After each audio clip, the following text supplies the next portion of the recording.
Liu Jiaru is a coffee fan with a major sweet tooth, but she does not always have time to go to a bakery herself. So she enjoys the benefits of modern technology and orders her coffee online. It's delivered to her within an hour. I think the platform is good. They deliver the products to my door very quickly. There are many bakery brands on the platform that I would like to buy. For example, 85 Cafe and Lilian Bakery. Jiaru ordered her coffee from an app called Loxia 100. Founded in November 2012, it delivers afternoon tea and snacks, including coffee, milk tea, cakes, and cookies. Loxia 100 is the first platform of its kind in China. The founder Ji Xiaoyang said that the market for delivering lunch and dinner has already been very competitive.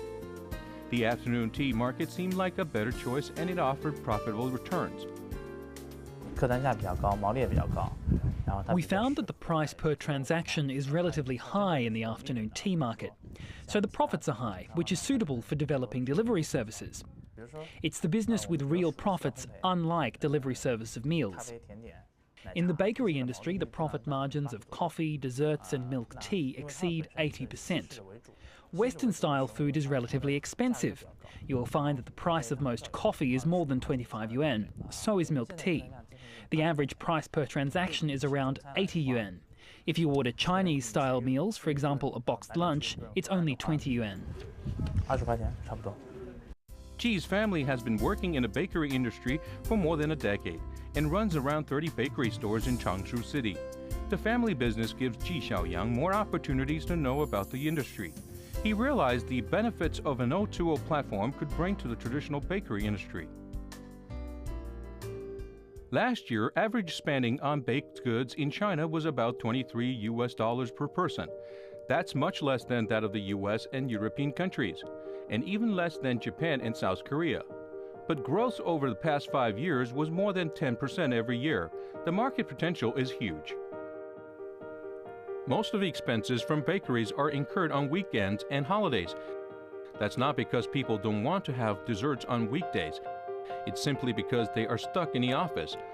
Loxia 100 wants to solve that problem and bring more profits to these physical bakery stores. In the age of the internet, the number of offline customers has been decreasing. People buy many things online, including electronics, and fewer people do shopping in physical stores. When this happens, the number of customers going to cafes and bakery stores decreases as well. We want to help these stores to expand their businesses on weekdays. They've recruited so many staff and chefs anyway. On weekdays, people do not have the time to have afternoon tea in the stores, so we'll deliver afternoon tea to the office. For stores, they do not need any extra resources. Workers like this business model as they can enjoy a sweet treat at their office. The repurchase rate is 60%, which means 60% of customers would like to buy afternoon tea again on the platform after they tried out for the first time. Well, just a reminder, you can use your smartphone to scan the QR code on the bottom of your screen to find the latest and all previous episodes of New Money.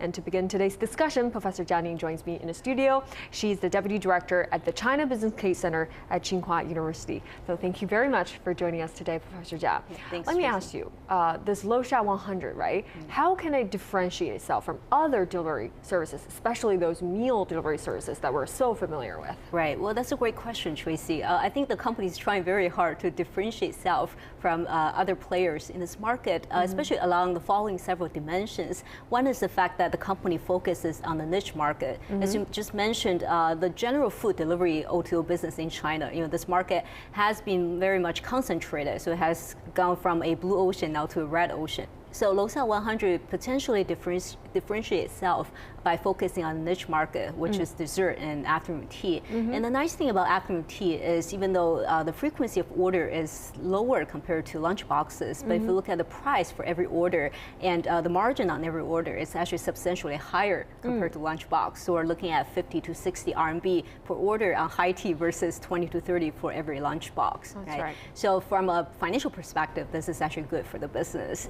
And another way Loxia 100 is trying to differentiate itself is by focusing hard on delivery and quality of service. Right? We know that the company delivers desserts and hot and cold beverage, which is very demanding on the delivery team. So I think the company, as we've seen from the video clip, is working very hard, investing a lot into providing a high quality service. I see.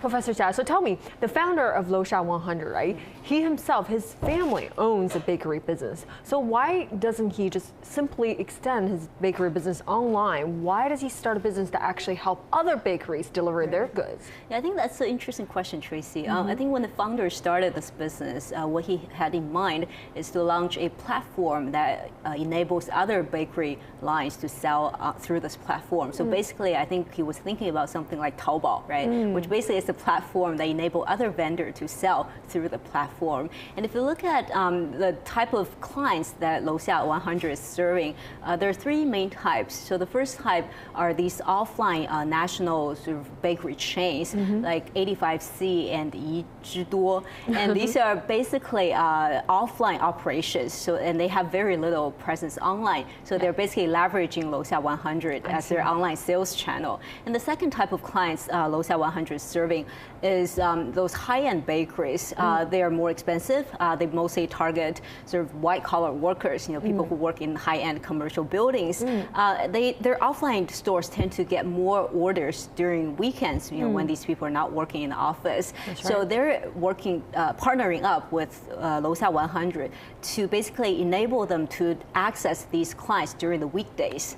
So they can deliver their goods to their office, right? And then this is a way for them to even out their orders, throughout the week. And the third type of clients that's working with Losha 100 is basically these online bakeries such as 21克 and 诺心. So basically, Losha 100 serves as an alternative channel for them to sell their products. I see. That makes a lot of sense.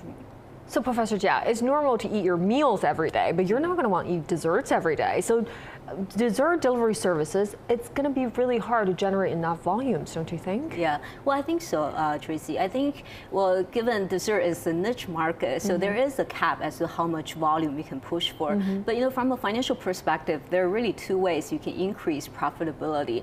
One is by, increase the sales volume. And the other channel actually is to increase the margins on every order that you receive. So if you look at, for example, companies like Carrefour, that's a company who basically is huge in terms of sales volume, but the margin on every transaction is actually not that high because it's a grocery business.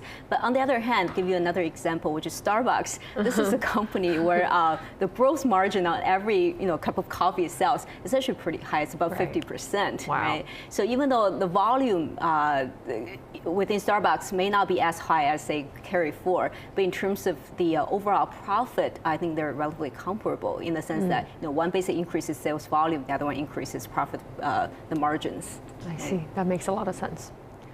Folks, now we have a basic understanding of how Losha 100 works. We'll look at some of the challenges when we come back.